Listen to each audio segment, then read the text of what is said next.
पथि भीमरथ्या किशोर कह कोपितमालनीलः विन्यस्तहस्तोऽपि नितम्बबिम्बे दूरतः समाकर्षक चित्तवित्तम्। एक नदी है भीमरथी, उसी के पास में भगवान विट्ठल का मंदिर है। विट्ठल तो महाराज ने लिखा, ए भीमरथी के तट पर जाने वाले लोगों, उस रास्ते से जाने वाले भक्तों, जाना मत, मायात पांथा, हे पति को जाना नहीं उधर से। क्यों?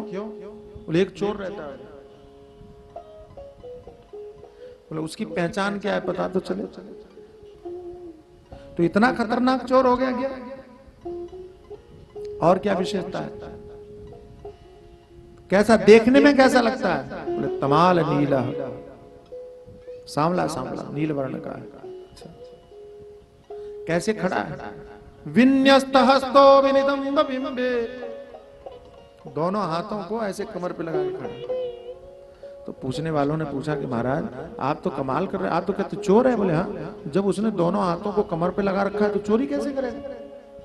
हाथ तो कमर पे लगा के रखा है। बोले नहीं नहीं। तो बोले क्या, कैसे चोरी करता है? बोले ये चुराने के लिए हाथों का उपयोग नहीं करता। बोले तो जो भी उसकी आंखों में देखता है, ये आंखों के रास्ते से अंदर जाकर के और सामने वाले के चित्त रूपी वित्त को चुरा के लेके चला जाता है।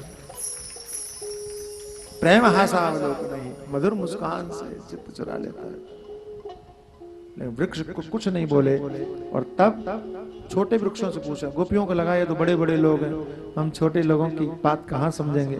तो छोटे छोटे वृक्षों के, हे कुर्बक, हे अशोक, हे नागेश्वर, हे पुन्नाग, क्या तुमने नंदन श्याम सुंदर को देखा?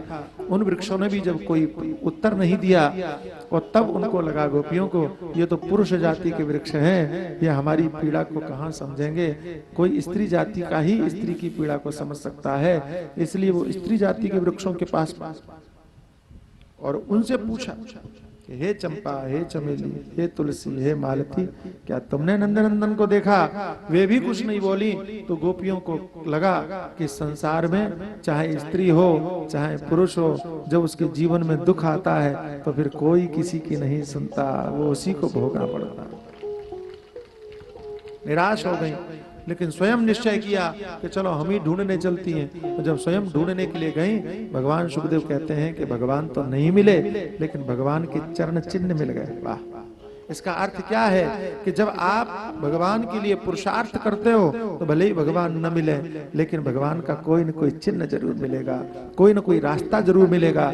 इसलिए कुछ न कुछ करते रहना, इसलिए कथाएं सुनना कभी मत छोड़ना, इसलिए भगवान का जप करना कभी मत छोड़ना, इसलिए तीर्थ करना कभी मत छोड़ना, इसलिए व्रत करना कभी, कोई भी भगवान के निमित्त होने वाला कर्म जो करते हो वो करना छोड़ना मत, क्योंकि यही करते करते करते करते भले ही भगवान न मिले, लेकिन भगवान का चिन्ह कोई जरूर मिलेगा।